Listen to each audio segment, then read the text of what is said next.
Right, Friday, October 20th.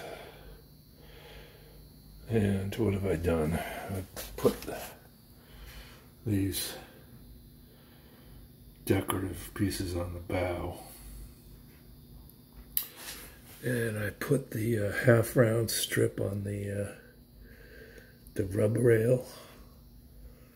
It's kind of hard to see, but and then I've done this, which this is the saloon in the middle, and then the captain and the first mate quarters on the sides. And then I had to do that because I wanted to butt that. I haven't glued it in yet, but I'm doing an angle iron all along where the deck meets on the outside, so that'll go all the way around here too. And then I've been working on this stuff. I have little pieces of angle that are going to go where all these marks are, the pencil marks, the crosshatch. So that'll be on the deck there, and then those are the angle braces that run from the deck up to the bulkhead. And I'm using one of my model railroad tools for that.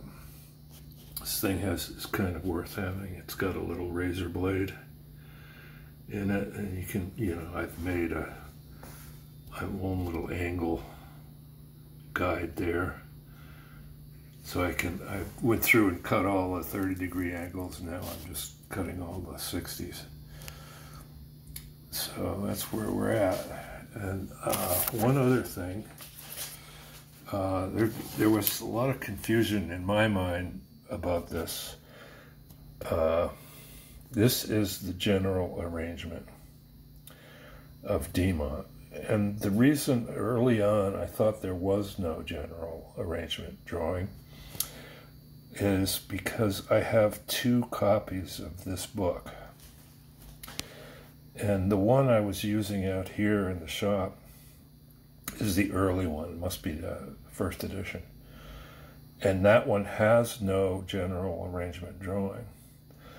Then I happened to look at the other edition, which is in the house one night, and I found the thing. So this is the general arrangement drawing of this ship. And you can see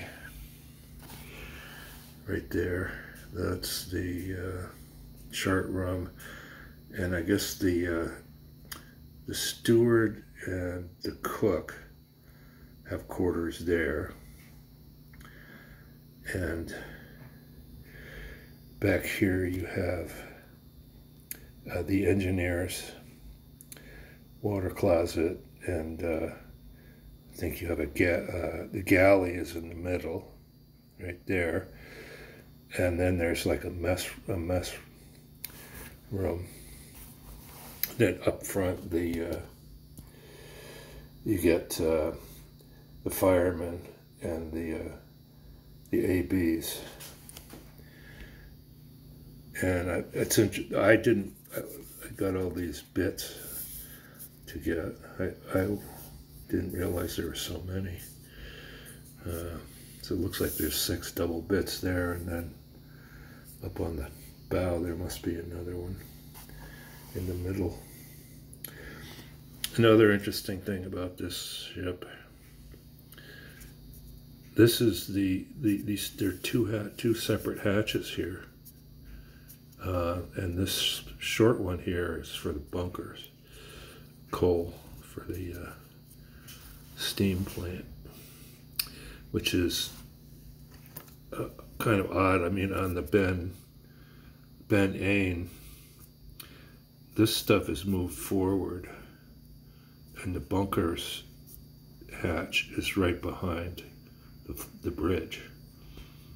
So That's worth noting. And what else did I do?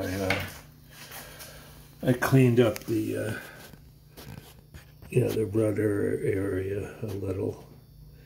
It's a little bit, it's a representation. I think it's too fat in this area.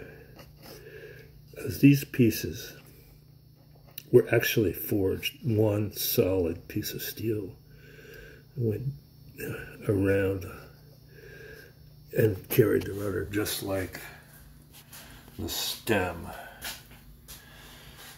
was one solid piece. But look at that gap. I'll have to do something about that. So that's where we're at today on the 20th of October.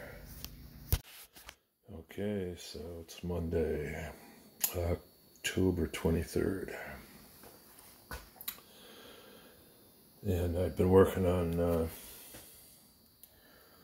doing this the bulkhead bracing and the angle iron that runs around the bottom.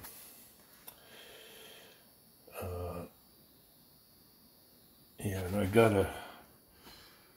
had to order some more paint to mix. This mix here is the same mix that's on Ben A, and I thought that was probably a good shot at what was on here.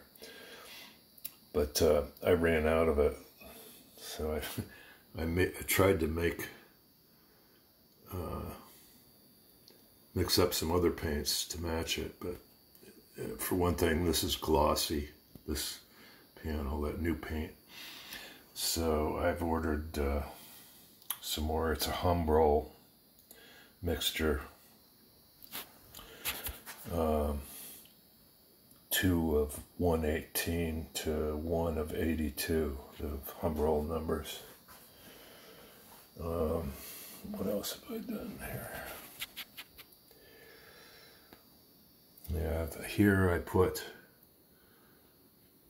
Originally, I was just going to put the angle irons on the bottom, but I had enough left over, so I decided to do the tops too. I also put in that screening to represent where the wash ports are. It's not really right. Probably should have cut the washport holes in the bulkhead and then put the screen in there, but I think when it's all painted it won't matter that much. What else did I do? I sprayed this with that clear matte finish, which gives it a nice. Probably could give it another coat. It looks like it's a little glossy on here, but